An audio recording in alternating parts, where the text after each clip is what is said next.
உக்ரைனுடைய அதிபர் ஜெலன்ஸ்கி அவர்கள் ரஷ்யாவை சாதாரணமாக எடை போட்டதோடு மட்டும் இல்லாமல் பல நாடுகளுடைய சப்போர்ட் கிடைக்கும் அப்படின்னு சொல்லி ரொம்ப அசாதாரணமாக நம்பிட்டார். அதனால் இன்றைக்கி அவர் அவதிப்படுறது சாதாரண விஷயம் கிடையாது.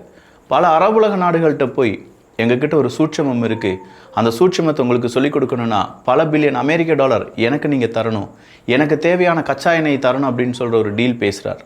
அமெரிக்காவை நம்பி பிரயோஜனம் இல்லை. இன்னும் கல்ஃப் நாடுகள்கிட்ட 400 இன்டர்செப்டார்ஸ் தான் இருக்குது அப்படிங்கிற ரிப்போர்ட் வந்திருக்கு. ஸோ இன்டர்செப்ட் பண்ணுறதுக்கு நமக்கு ஒரு ட்ரோன் வேணும். அந்த ட்ரோனை உக்ரைன் தாரேன்னு சொல்கிறாங்களே, அவங்கக்கிட்ட டீல் போட்டுடலாம் அப்படின்னு சொல்லி சில அரபுலக நாடுகளும் டீல் போட்டுட்டாங்க. அப்படிப்பட்ட டீலுக்கு பிறகு ரஷ்யாவினுடைய ஆதரவுடன் ஈரான் கண்டிப்பாக உக்ரைனை அடிக்கணும்னு சொல்லி உக்ரைனில் இருக்கக்கூடிய இராணுவ வீரர்கள், அதுவும் கல்ஃப் நாடுகளில் இருக்கக்கூடிய இராணுவ வீரர்களை தேடி அழிக்க ஆரம்பிக்கிறாங்க. இந்த நேரத்தில் மறுபடியும் உக்ரைனுக்கு மூக்கு வேர்க்குது. என்ன, நாம் சொன்ன மாதிரி சில விஷயங்கள் நடைபெறாமல் போயிடுமோ, ட்ரம்ப் அவர்கள் மறுபடியும் நம்மளை கடிச்சு வச்சுருவாரோ, இந்த நிலைமையில தான் ஜெலன்ஸ்கி அவர்கள் இருக்கிறார். அது என்ன அப்படிங்கிறத இந்த ஒரு பதிவில் பார்க்க போகிறோம். எல்லாத்தையும் பார்த்துடலாமா?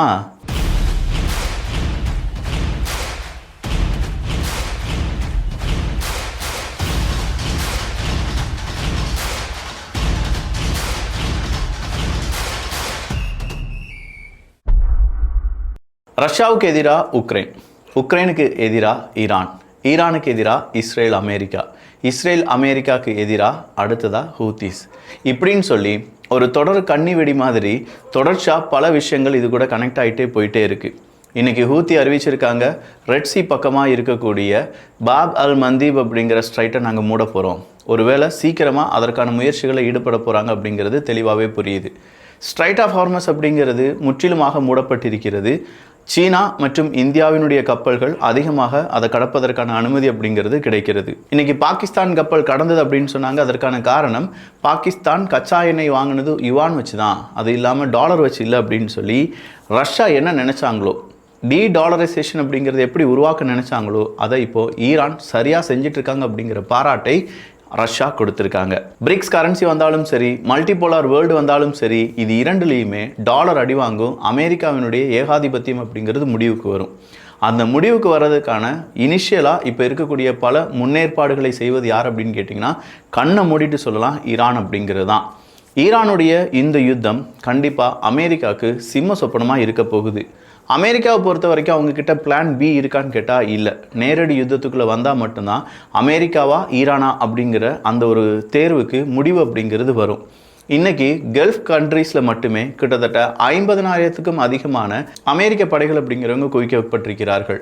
மறுபடியும் கல்ஃப் கண்ட்ரீஸ்குள்ளே அமெரிக்காவினுடைய பேராட்ரூப்ஸ் இன்றும் களமிறக்கப்பட்டிருக்கிறார்கள் என்கிற தகவலும் வெளியாகியிருக்கிறது.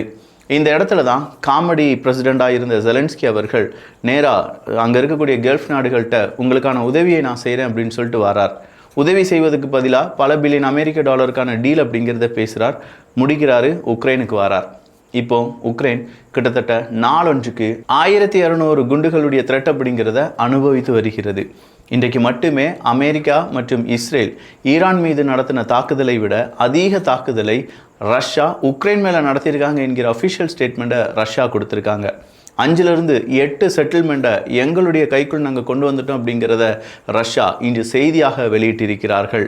ரஷ்யாவுக்கு எதிராக இருக்கக்கூடிய மேற்குலக நாடுகள் இன்றைக்கி இன்னொரு செய்தியை வெளியிட்டிருந்தார்களே, கிட்டத்தட்ட 62 ஸ்டோர்ஸ், ரீட்டைலர் ஸ்டோர்ஸ் அப்படிங்கிறது, க்ளோத்திங் ஸ்டோர்ஸ் அப்படிங்கிறத மூடுறாங்கன்னு சொல்லி. ஆமாம், மேற்குலக நாடுகள், பல நாடுகளுடைய நிறுவனங்கள், அமெரிக்கா மற்றும் இஸ்ரேல் இல்லாட்டி அமெரிக்க நட்பு நாடுகள், இவங்க ஆதரவு இருக்கக்கூடிய இந்த நிறுவனங்கள் ரஷ்யாட்ட அந்த ஸ்டோர் வச்சு நாங்கள் கண்டினியூ பண்ண போக முடியாது, ஸோ ரஷ்யாவிலிருந்து எங்களுடைய ஸ்டோர்ஸ் எல்லாத்தையுமே, எங்களுடைய ஸ்டாக்ஸ் எல்லாத்தையுமே திரும்ப எடுக்கிறோம் அப்படின்னு சொல்லியிருந்தாங்க. இதனாலேயே ரஷ்யாவில் இருக்கக்கூடிய ரீட்டைல் க்ளோத் ஸ்டோர்ஸ் அப்படிங்கிறது பாதிப்படைகிறது என்கிற தகவல் உண்மைதான். ரஷ்யாவும் அதை ஒத்துக்கொண்டிருக்கிறார்கள். ஜெலன்ஸ்கி அவர்களை பொறுத்த வரைக்கும் ஒரு பேச்சுவார்த்தை நடந்துட்டு இருந்துச்சு, அந்த பேச்சுவார்த்தை மறுபடியும் நடக்குமா அப்படின்னு சொல்லி கேட்குறாங்க. ஏன்னா ஜெலன்ஸ்கி அவர்கள் தான் இப்போ கல்ஃப் கண்ட்ரிஸ்க்கு உதவி செய்கிறார், அமெரிக்காவுக்கு உதவி செய்கிறார். அமெரிக்காவினுடைய அதிபர் டொனால்டு ட்ரம்ப் அவர்கள் ஜெலன்ஸ்கி அவர்களை வெறும் பிஆர் ஸ்டண்டுக்கு மட்டும்தான் அவர் லாக்கிப்படுவார், உருப்படியாக அவர் எதுவுமே செய்ய மாட்டாருன்னு சொல்லி அவர் மூஞ்சிலே காரி துப்பிட்டார். ஆனாலுமே ஜெலன்ஸ்கி அவர்கள் நான் தான் கல்ஃப் நாடுகளை காப்பாற்ற வந்த தூதன் அப்படின்னு சொல்லி இப்போ வரைக்கும் பெரிய ஒரு பிஆர் ஸ்டண்ட்லேயே மறுபடியும் இருக்கும்போது பேச்சுவார்த்தை நடைபெற வாய்ப்புகள் இருக்கான்னு கேட்டால் எஸ், நடைபெற வாய்ப்புகள் இருக்குது. ஆனால் ஒன்று, 2 நாடுகள் கூட நான் பேச்சுவார்த்தை அந்த இடத்துல வச்சு நடந்தால் நான் பேச்சுவார்த்தைக்கு வரமாட்டேன்னு சொல்லிட்டார். ஒன்று ரஷ்யா, ஆப்வியஸ்லி அதை சொல்லுவார் அப்படிங்கிறது நமக்கு தெரியும். இன்னொன்று யார் அப்படின்னு பார்த்தீங்கன்னா பெலரஸ் தான். ஸோ பெலரஸ் ரஷ்யாவில் வச்சு உக்ரைன் ரஷ்யாவினுடைய அமைதி பேச்சுவார்த்தை நடைபெறுகிறது என்றால் அதற்கு நான் சம்மதம் தெரிவிக்க மாட்டேன் அப்படிங்கிற முடிவை இன்னைக்கு ஜெலன்ஸ்கி அவர்கள் அறிவித்திருக்கிறார். அடுத்ததாக ஸ்பெயின் தாங்க. ஸ்பெயின் இன்னைக்கு 2 முக்கியமான அறிவிப்பை கொடுத்துருக்காங்க.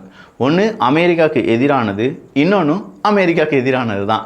அமெரிக்காவுக்கு எதிரான ஒரு அறிவிப்பு என்ன அப்படின்னு கேட்டிங்கன்னா, ஈரானை அடிக்க வந்த அமெரிக்காவினுடைய விமானங்கள் ஏதாவது எங்கள் நாட்டு வான்பரப்பை பயன்படுத்தணும்னு நீங்கள் நினச்சிங்கன்னா நடக்காது. நாங்கள் இந்த யுத்தத்தில் நேரடியாக பங்கு பெற விரும்பலை. அதனால் எங்களுடைய வான்பரப்பை யுத்தத்துக்கு பயன்படுத்தின விமானங்களை பறந்து செல்வதற்கோ அங்கே இறக்குவதற்கோ நாங்கள் சம்மதிக்க மாட்டோம் அப்படின்னு சொல்லிட்டாங்க. ஸ்பெயினுக்கு எதிராக அமெரிக்கா ஆல்ரெடி ரொம்ப பெரிய அளவில் கோபத்தில் இருந்தாங்க.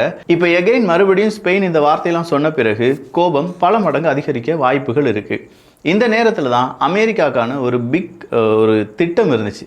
அந்த பிக் பிளான் என்னென்னா, உக்ரைனுக்கு கொண்டு போக வேண்டிய ஆயுதங்கள்லாம் இருக்கும்ல, உக்ரைன் பல நாடுகள்கிட்ட பல வருடங்களாக பல மாதங்களாக பாராளுமன்றத்திலாம் பேசி ஸ்டாண்டிங் ஒவேஷன்லாம் வாங்கி எல்லா இடங்களிலும் எனக்கு ஆதரவு தர வேண்டும், எனக்கு ஆயுதங்கள் தர வேண்டும் அப்படிலாம் சொல்லியிருப்பாங்கல்ல.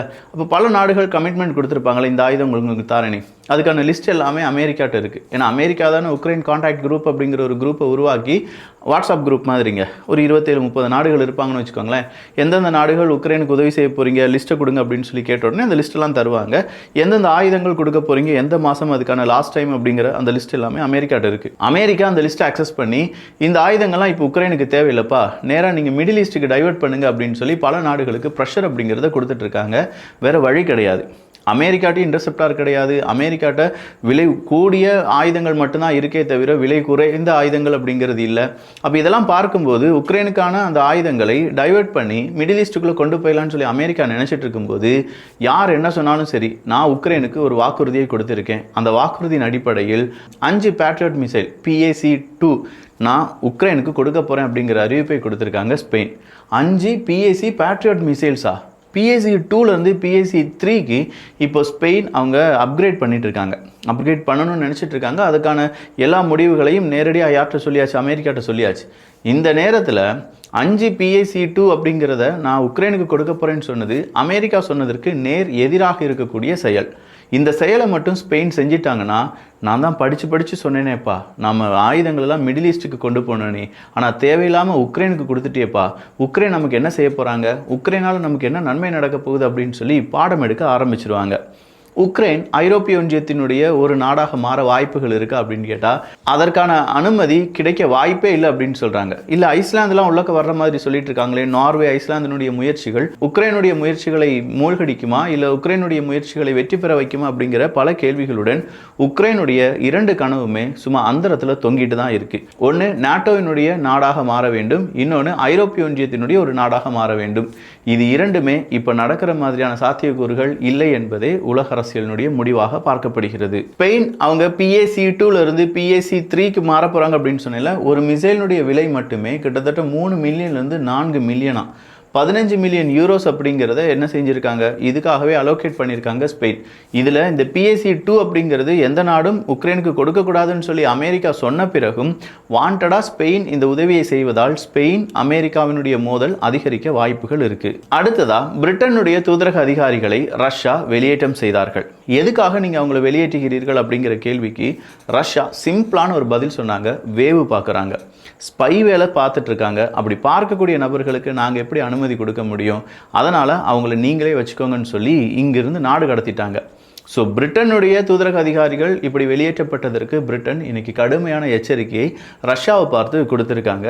நாங்களும் இதே மாதிரி உங்களுடைய தூதரக அதிகாரிகளையும் சீக்கிரமாக வெளியேற்றுவோம் அப்படின்னு சொல்கிற தகவலையும் கொடுத்துருக்காங்க. உளவாளிகளாக அங்கே இருக்கக்கூடிய தூதரக அதிகாரிகள் இருந்தார்கள் அப்படின்னும் அதற்கான சாலிட் எவிடன்ஸ் ரஷ்யாட்ட இருக்குது அப்படிங்கிறதையும் இன்னைக்கு ரஷ்யாவினுடைய வெளியுறவுத்துறை அறிவித்திருக்கிறது. அடுத்ததாக கியூபா தான். எப்பா நான் ஈரானுடைய கார்கோ ஐலண்டு அடிக்க போகிறேன், அதுக்கு பிறகு என்னுடைய டார்கெட் லிஸ்ட் என்ன அப்படின்னு பார்த்தீங்கன்னா கியூபா தான். எப்படினாலும் நாங்கள் கியூபாவை முடிச்சிருவோம், சோலி ஒதுக்கிறோம் அப்படின்னு சொல்லி அமெரிக்காவினுடைய அதிபர் ட்ரம்ப் அவர்கள் சொல்கிறார். ஸோ ட்ரம்ப் அவர்கள் சொன்னதற்கு நேர் எதிராக இன்னைக்கு ரஷ்யா என்ன தெரியுமா செஞ்சாங்க? கிட்டத்தட்ட 1,00,000 டன் ஆஃப் க்ரூட் ஆயில் அப்படிங்கிறத கியூபாவுக்கு நாங்கள் கொடுக்க போகிறோம் அப்படிங்கிற அறிவிப்பை கொடுக்குறாங்க. என்னையா ஒருத்தன் அடிக்க போகிறான் அப்படின்னு சொல்கிறான், நீ என்னென்னா அவனை வாழ வைக்க போறிய அப்படின்னு கேட்டால், சார் கியூபாவெல்லாம் கைவிட்டுற முடியுமா? என்னானாலும் சரி கியூபாவுடன் ரஷ்யா கைகோர்த்து நிற்கும், அவங்களுடைய தோளோடு தோளாக நாங்கள் நிற்போம் அப்படிங்கிற அறிவிப்பை ரஷ்யா கொடுத்துருக்காங்க.